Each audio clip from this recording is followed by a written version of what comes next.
Thank you so much. To be invited here to this forum for a second time is really a great honor for me, and it's really nice to be here on such a beautiful day in Amman, in beautiful Jordan. And 1 year ago when I was here, I ended my speech by wishing to be in front of all of you. And today that wish has come true, at least partially. I know many of you are joining us online. And it's really the great team of ARIJ who has made this happen. And I want to thank you very much for bringing us all together today. And today I want to start my few minutes with you with a quote from a man called Anders Chydenius. And he was a Swedish parliamentarian, very active in the defense of freedom of the press in 1766, so 255 years ago. And that was the year that Sweden, as the first country in the world, adopted freedom of the press as part of our constitution. So guaranteeing citizens greater freedom of press than anywhere else. And in addition, with regard to access of information, almost all official documents became public. And the quote from him, he said, "The freedom of a nation is always proportional to its freedom of the press." And until today, freedom of speech, independent media, and overall openness and transparency, online, of course, as well as offline, are really key to Swedish society and also to all our foreign and development cooperation work that we're doing, and also how we work here in the region.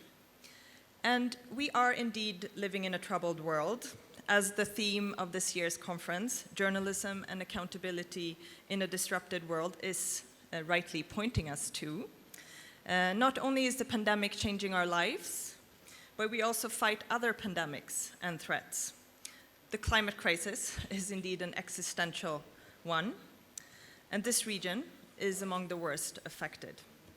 Inequalities, discrimination and violence against women and girls remain a shame for the world of the 21st century. And we also see shrinking space for civil society and democratic forces in many parts of the world.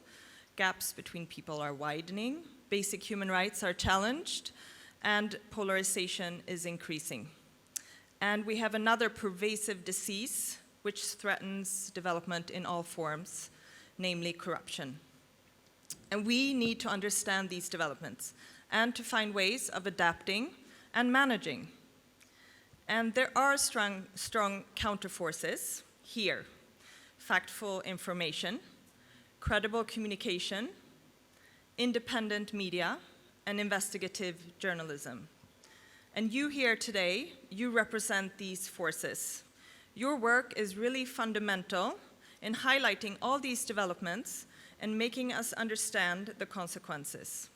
People and government needs to make informed decisions, and decision makers need to be held accountable. And I'm very pleased and proud that Sweden can support you and also work to safeguard this space despite all the challenges and obstacles. And I know ARIJ works very hard and will continue to make every effort to address these issues together with all of you.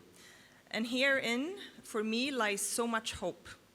We must see the opportunities and also see the potential in cooperation, partnerships, and technical advancements. So coming together, like we are doing here today, and sharing experiences and knowledge is always important. So I just want to end by wishing you all very rich days ahead. And really thanks again for having me, for everything you're doing. So thank you. Av Alexandra Rydmark, Sveriges ambassadör i Jordanien, har vi lärt oss att det är bättre med ett ärligt nej än ett falskt ja.